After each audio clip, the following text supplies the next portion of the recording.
皆さんこんにちは。本日はですね、特に教員養成と、授業研究というのを軸に、お話をさせていただきたいと思っています。今日はですね、2部構成となっていまして、まずはじめに、私と、増瀬先生ですねの方から授業研究についての話がありまして、その後宮本先生とゲストをお呼びしての、トークというふうに2部構成で進めてまいります。それでは、今日の、趣旨説明、どういうことをしていくのか、なぜこの、セミナーがあるのかということをまず簡単にお話しさせていただきたいと思います。本日は、このトピックはですね、新しい授業モデルの転換に教員養成はどのように応えるのかということを大きな、テーマとしています。今回はプレサービス、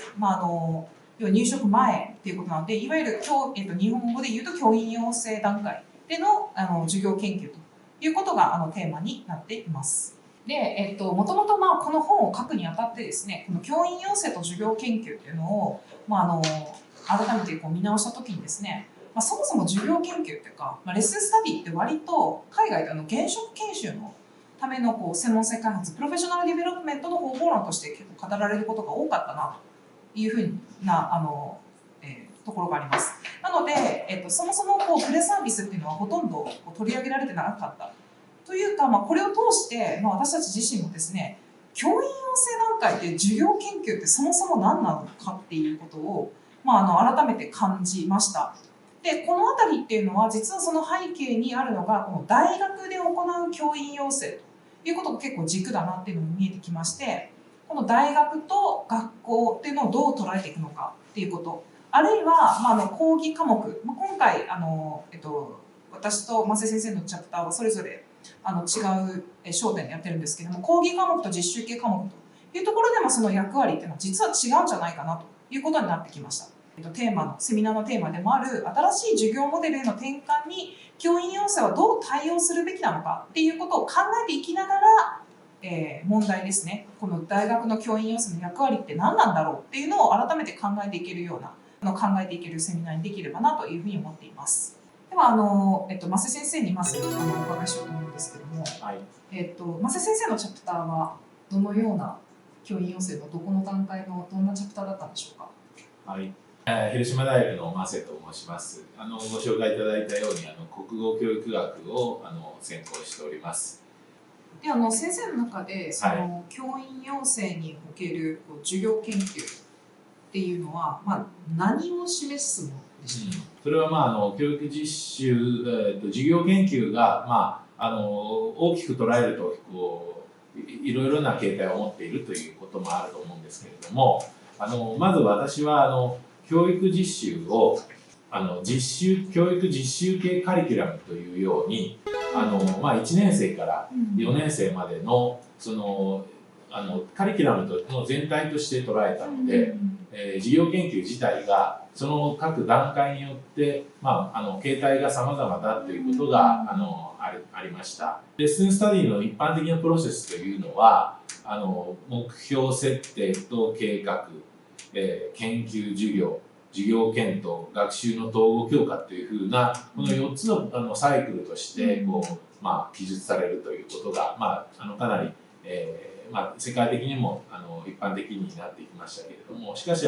一方で下のところにですね、実習系カリキュラムにおけるレッスンスタディというふうにすると、例えば付属の先生の授業を見て行う、観察者の立場で行う、レッスンスタディとか、それから先輩が行うのを追体験として行うような、それからいわゆる本実習というふうに言われるところでは上で一般的に定義されるような実習の4つのサイクルがあると。こんなふうにいくつかの形態があるんじゃないかなというような思います。じゃあこれを総括するような定義があるかということで、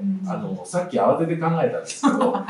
授業を作り改善する意識を育てるものという育てるプロセスというぐらいに、なんかそんなふうに私は定義したいなというふうに思います。1から4の中のものも全部、授業研究とある意味言うっていうことですよね。これあれですよね、各大学によっても結構はい2000年以降というかのその教育実習の強化ということは、まあ、いろんな大学で、特に教員養成系大学において行われたと思いますけれども、ただやっぱり日本の、まあ、大学の全体を考えれば、やっぱりいろいろな大学がそれぞれこう工夫しながらやっているので、まあ、少しこう教員養成、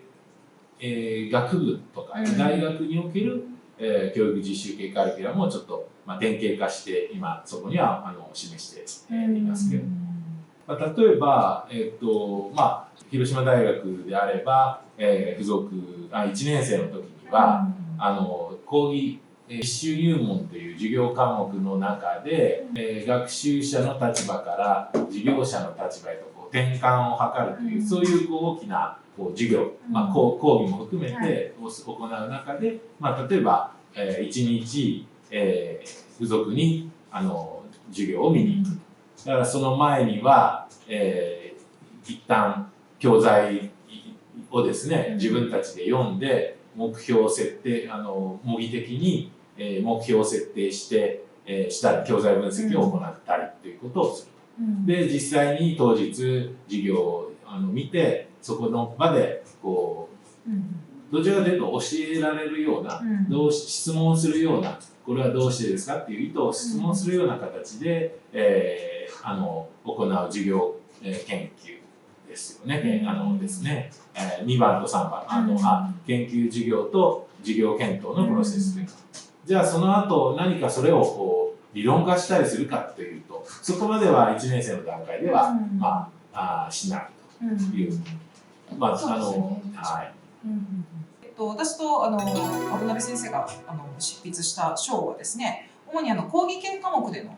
私たちがさせていただいたのはですね、主に教科教育法っていう、まあ、各大学いろんな言い方でされてると思うんですけども、を担当する大学教員の9名のインタビュー調査をさせていただいて、まあ、教科とか初等中等も混ぜ混ぜでいろいろさせていただきました。で、まあ、授業研究をどのように講義に取り入れているのかとか、まあ、なぜなのかっていうのを調査させていただいたんですけども、まあ、本当に、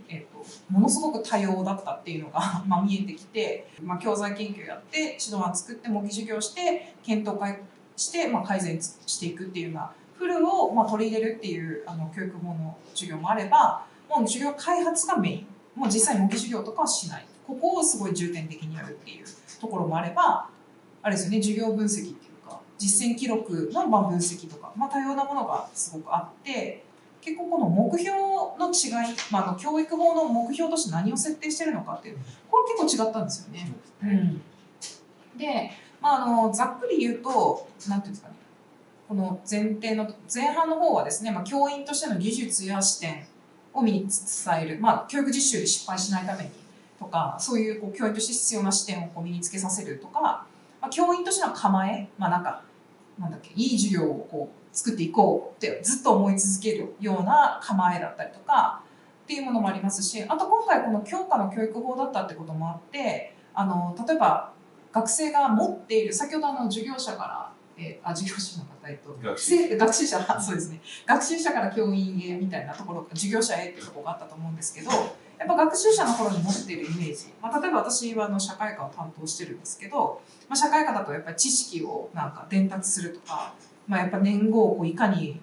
効率よく教えられるかみたいなのが結構いい先生だったりいい教科だっていうふうなイメージがあるんですけど、それをこう変革するために授業研究というのを扱うんだっていう方もおられれば、まあ、あるいは本当により良い教科を追求するコミュニティを作っていきたいと。まあ、教育法の授業ってまあコミュニティ作りなんだっていう発想の先生もおられましたし、あるいはもう本当に今の教育をもう教科教育を変革できるような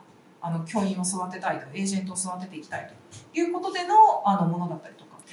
共通して見られたのがやっぱりこの研究者としての教員像みたいなのは結構この示されていたんですけども、やっぱりここはすごく重視されていたなと。やっぱりこうなぜ共通しているのは、やっぱなぜその教科が公教育として学校教育として存在しているのかっていうのはやっぱり問わなきゃいけないと。ただしその下にもあるように、教科をこう理論的になんかこう教科として何であるのかだけじゃなくて、やっぱりそれは実践として現れてなきゃいけないしっていうところがやっぱこう授業研究の強みなんだっていうところとか、あとはその授業を通してその理論を見直すことができるっていうことみたいなところはどのスタンスでも結構重視されてたな。もうなんかあまりにも授業研究って言葉を言い過ぎてあんまり研究とは何かとか考えることもなかったんですけど、この執筆を通して結構渡辺先生と議論しましたよね、この辺。はい。っていうところが結構見えてきたんですが、一方、増先生の方はどうでしょうか。日本の付属学校における付属の先生という存在というのが非常に得意な存在というかですね、特徴のある、存在に思えてきたというのが、ありました。日本の歴史を振り返ってみてもですね、最初の師範学校っていうのができたのが、明治が始まってから5年後にできたと。でもそのすぐ後にも付属学校できているんですね。ですから教員養成の歴史というのは教育実習の歴史というふうにと、ほぼイコールだというふうに考えてもいいんじゃないかと、思います。でそこにはずっと付属学校の先生が、ある種中心的な役割を果たしていたんじゃないかと、言ってみればちょっと比喩的な言い方ですけども、毎日授業研究を行っている、プロフェッショナル教師っていう授業研究のプロフェッショナル教師だっていうふうに、位置づけてみました。でその、付属学校の先生は自分自身も、授業研究をしているし、実習生が来た時にも授業研究するし、それからその授業研究自体を研究している、かなりの論文が実習に関する論文を付属の先生自身が書いているっていうこともあるという、やっぱりこれは海外にはないようなそういう特徴というふうに言えるんじゃないかなというふうに思いました。でつまりそういう頻度とかいろいろなものは違うんだけれども、でもそれが公立の小学校においてもそういうリーダーとなるようなプロフェッショナルなその先生が授業研究というものをリードしていきながらだんだんプロフェッショナル教師になっていく過程というふうにも捉えることもできるんじゃないかなというような、日本の得意であると同時に一般化もできるんじゃないか、そんなふうに思いました。それのメリットというか、それが特徴なのは分かったんですけども、その意義っていうのは具体的に先生はどう思われますか。ですね、これもなんていうか、でもなかなか難しいことを聞かれますね。教育実習におけるについてはですね、対立点というのがやっぱり世界的に問題になっているというかことがあると思うんですね。それはどういうモデルで、4つぐらい上がっていて、どういうモデルでその教師を育てるのか、それから実習は長いか短いか、それと理論と実践の何が教師として必要なのか、それと、教育者っていうのは誰なのかっていうような、この4つの論点が上がったりしているようなんですけれども、レッスンスタディというのは何々か短いか長いかではなくて、やっぱりどう有効に行うかっていういろいろな論点を統合したり、解決に向けて統合していくっていうような、そういうところに特徴というかがあるんじゃないかなっていうふうに、そんなふうに考えるようになりました。特にじゃあこの付属教員っていうのは、じゃあ例えば4番目のこの教師教育者とは誰か大学教員か先輩教員かっていうところのちょうど中間というか。そうですね、はい。その時々によって、スタンスというのを変えながら話しているということもあるかと思いますし、ただ付属の先生もさっきプロフェッショナル教師っていうふうな言い方をしましたが、スーパーマンではないのでなんかやっぱりその習熟というかですね、やっぱりその教師のキャリアとして、もそれぞれのステージというかがあると思うんですね。だからそういう中で同じような役割をしているわけではないと思うし、時によって理論的によったり、あるいは実践によったりということもあるし、ちょっとこんなふうに表してみたりしましたけれども、そこで結構使われている知識の種類っていうのをですね。これは実習、付属の教員が使っている知識ってことそうですね。なるほど。はい本当にまさにだからこう理論を使っている部分と実践の中で生み出された知識を統合しながら実際にレッスンスタディを教えてるっていう。理論そのものというよりは理論を実際のものとこう結びつけた形っていうのが常に特徴だと思うんですけれども、融合したり、どちらかにこう、そういう形でのレッスンという、レッスンスタディというものなのかなというふうに思いました。はい、ありがとうございます。やっぱり論点のところっていうのは先ほど、在区の4つの視点をこう出していただいたと思うんですけども、そもそもその教員養成というか教師教育というプレサービスですね、入職前の教員に何を育成させなければならないかっていうところの多分論点が多様だからこそ、やっぱりこれだけ授業研究もですね、こう多様に展開されてきたのかなと思います。